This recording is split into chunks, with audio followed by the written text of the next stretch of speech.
Hello, my name is Peggy McGill, and I'd like to talk to you about the topic of care.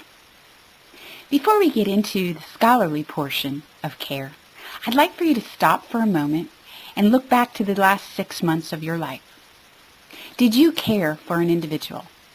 Did you care for a friend? Did you care for a young child?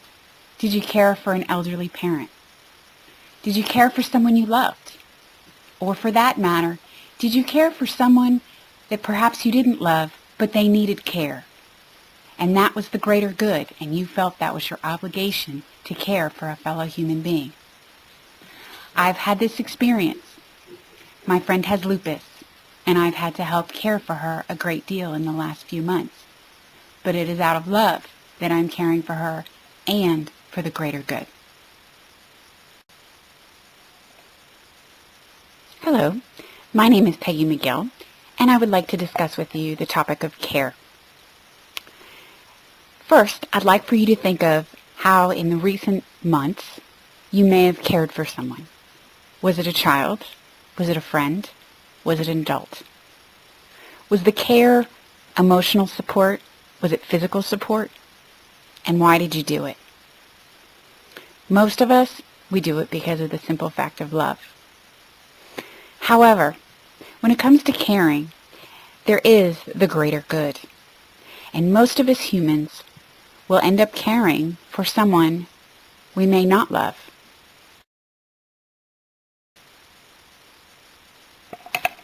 Let us first look at some of the definitions of care and how it relates to health communication ethics. First of all, Arnett states, care is the communicative action or practice that links to the good of responsiveness to the other. I believe that this is what creates organizations such as hospice, such as foster care, such as any type of care that allows us to care for people that we do not know, but we know they need care. Again, care is about the greater good. Healthcare communication ethics does not pivot upon the question of information. It stands firmly on the question, how do we provide communication that cares for one another? Simply, we must do this as a society. I use hospice as an example. Hospice is how we care for dying patients and people with terminal illnesses. No patient is turned away at hospice for any reason, whether money or type of illness or anything. It is simply an organization that takes anyone and provides care. Care becomes the protection, the promotion, and the facilitation of human responsiveness as the defining characteristic of the good of healthcare communication ethics. I agree with this.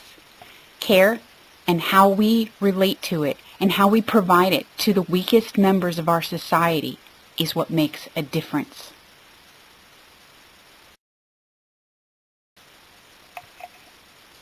One of the reasons that I chose care is I find that caring for an individual is often difficult, even though it may be with a loved one. We often laugh with parents of a newborn and how they spend many sleepless nights caring for their child, but they know that is what is best for the child. Perhaps as an adult, if you're caring for a friend and it has to take time out from your life, and it is difficult and it is physically exhausting, but it is care nonetheless that you wish to provide. And we also look at end-of-life care that may be difficult and not only painful and emotional. There are many different types of care, but care is not always easy. It is labor. It is the labor of care.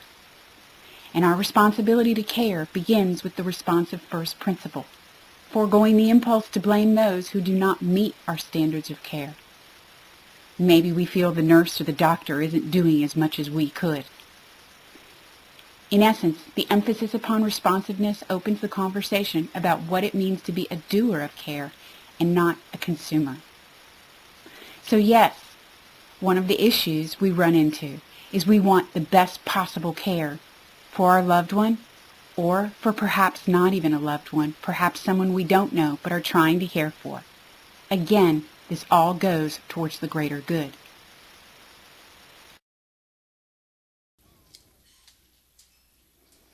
The movie clip that I have chosen to use is from the movie Terms of Endearment.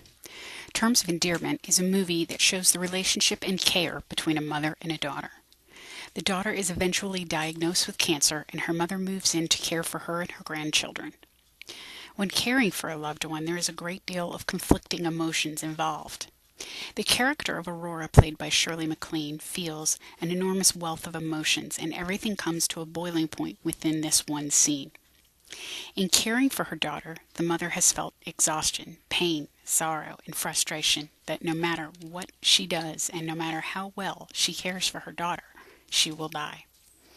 This scene beautifully shows the emotions of what many caregivers must feel but do not act on.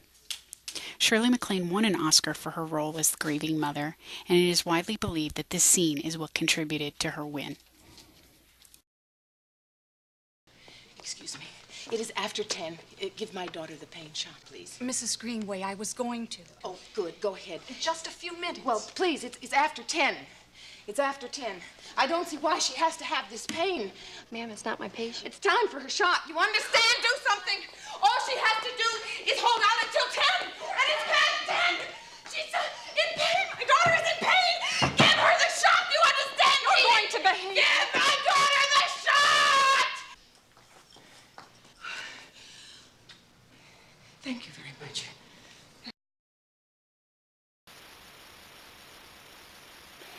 In Technique to Tenacity, we look at the tenacity of those that rush in to help when there are tragedies.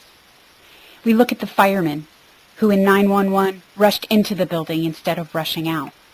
We look at the gentleman in Boston who knew nothing of the young man next to him and had lost 2 sons in the Iraqi war, but immediately rushed to help this young man.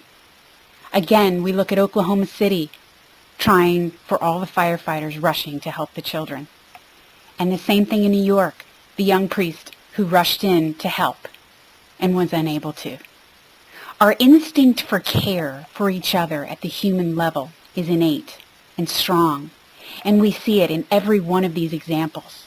And the tenacity that each of these people showed was immense.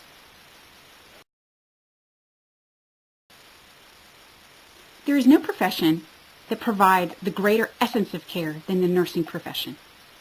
Following is an article regarding student nurses and how they learn the compassionate practice of caring. One of the things that they will learn and they must deal with is the actual feelings of vulnerability and uncertainty through balancing their intentions towards and away from engagement in compassionate practice, depending on perceived impact on their well-being. The findings of this article are discussed in relation to emotional labor and moral distress, and courage, resilience, and self-compassion are explored as a means to enable sustainable compassionate practice. Again, stop and think if you've ever been in the hospital or been cared for by a nurse, and how you felt because of that care, and what a difference it may have made in your life. I think an extreme example of the human's capability of caring is in the fact of organ donation. Think of a family who has lost a loved one and who very quickly must make a decision in order to save another loved one that they do not know. This, to me, embodies the essence of the human condition of caring. For there is not a technique for this understanding of care, but just an honest meeting of what is before us. A tenacious commitment to build and renovate in the midst of whatever is before us. A refusal to give in to what seems without hope. And I must admit, as we walk, all of us walk towards the fate we cannot change. The practicing of one's final freedom after another. A desire to respond. A desire to care. A recognition of the demands of this task as a labor of care. And finally, a willingness to say that healthcare communication ethics lives not by technique, but by a tenacious response before the unwanted. That, in effect, is care.